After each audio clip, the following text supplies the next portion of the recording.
नहीं मिलेगी ऐसी सास बहू। दिल्ली के एक इलाके में एक महिला अपने बेटे और बहू के साथ रहती थी। अरे बहू देख तो जरा, कौन इतना दरवाजा पीट रहा है? अरे किसे क्या हो गया है? लगातार दरवाजा धड़ाधड़ पीटता जा रहा है। देखती हूँ मम्मी, पता नहीं सुबह सुबह कौन आ गया। बहू दरवाजा खुलती है तो देखती है कि बाहर एक लड़का खड़ा था। थोड़ा गुस्से में था। अरे मैडम, आपकी ऑनलाइन शॉपिंग ने परेशान कर रखा है। बार बार आप अपना सामान वापस लौटाती हैं। कभी एक बार में सामान आता ही नहीं। अरे कैसे बात कर रहे हो? मैं कंपनी को फोन करती हूँ। तुम्हें नहीं आना तो मत आओ, कोई और आ जाएगा। इसमें गुस्सा होने वाली कौन सी बात है? अरे बहू क्या हुआ? किससे बहस हो रही है? कुछ नहीं मम्मी, वो ऑनलाइन वाला लड़का आया है, उसी से बात कर रही हूँ। देखो भैया, ये सामान वापस नहीं लेना है तो मत लो, लेकिन हंगामा मत करो। अरे कोई बात नहीं, लाओ आप पैकेट। मेरा तो ये काम ही है, बस थोड़ा गुस्सा आ गया था। बहू अंदर जाती है और पैकेट लेकर बाहर आती है, लेकिन तब तक लड़का वापस जा चुका था। बहू को समझ में नहीं आया कि हुआ क्या। वो अंदर जाती है तो किचन में काम में लग जाती है। अरे बहू, तुम्हें ऑफिस नहीं जाना क्या? कितनी देर हो गई? किचन से आवाज आती है। जाना है, लेकिन इनका नाश्ता तो बना दूं। अरे उनकी चिंता मत करो, तुम अपना नाश्ता लेकर जाओ, मैं बना दूंगी नाश्ता। अरे तेरा ऑफिस भी तो जरूरी है ना, कितना काम करेगी। ठीक है मम्मी, जाती हूँ। रात का खाना साथ में खाएंगे। इसके बाद सास ने दरवाजा बंद कर लिया। शाम को डोरबेल बजी। सास को लगा कि बहू ऑफिस से लौट आई है, लेकिन दरवाजा खोलते ही सामने एक पुलिस वाला है। राहुल यानी कि उसके बेटे ने उससे पूछा, कौन है माँ?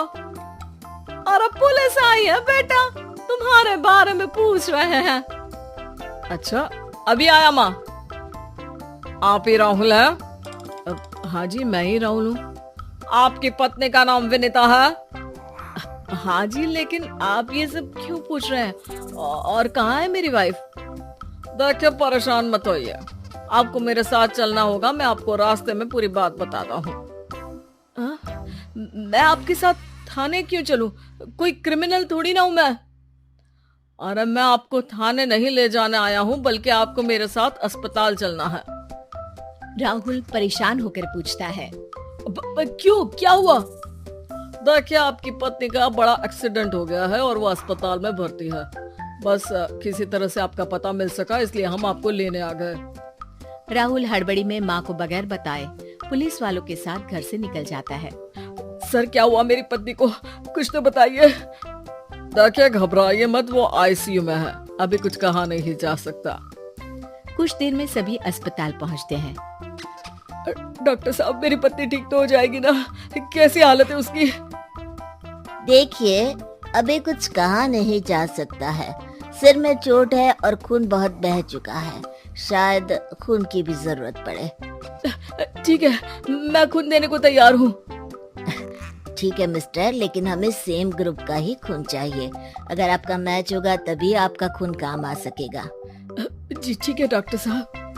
तब तक राहुल की माँ भी अपने एक पड़ोसी के साथ अस्पताल पहुँच चुकी थी।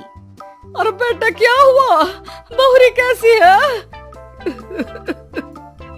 माँ, कुछ कहा नहीं जा सकता।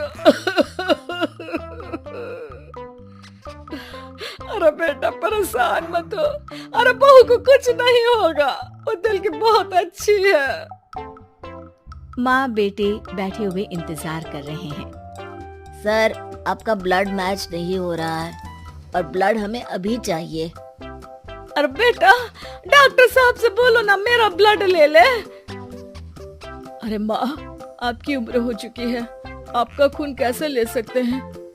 अरे बेटा, वो बहू कम मेरी बेटी ज्यादा है। उसने दिन रात एक करके इस घर को एक डोर में बांधा हुआ है। अगर वो डोर टूट गई ना तो मैं अपने खून का क्या करूंगी? राहुल की आंख में भी आंसू आ जाते हैं। ठीक है डॉक्टर साहब, माँ का भी ब्लड टेस्ट कर लीजिए। अगर मैच हो गया तो ठीक है, नहीं तो किसी और को फोन करता हूँ। डॉक्टर ने तुरंत ब्लड सैंपल लेकर भेज दिया। कुछ देर बाद माँ जी का ब्लड ग्रुप मैच कर गया है पेशेंट से। माँ जी तैयार है ना? माँ, क्या सोच रही हो? अरे बेटा, यही कि बहू की जिंदगी के लिए अगर अपनी जिंदगी भी दांव पर लगानी पड़े तो कम है। वो दिन रात हमारे लिए लगी रहती है। हाँ माँ, वो तो है। डॉक्टर साहब, माँ रेडी है, आप ब्लड ले लीजिए। बहू की जान बच गई और उसकी घर वापसी हो गई और एक नई शुरुआत थी। अरे विनीता, नाश्ता तैयार हो गया? जी हाँ, हर मम्मी का भी। पहले मम्मी खा ले, उसके बाद हम खाएंगे। अरे तुम माँ की चमची हो क्या?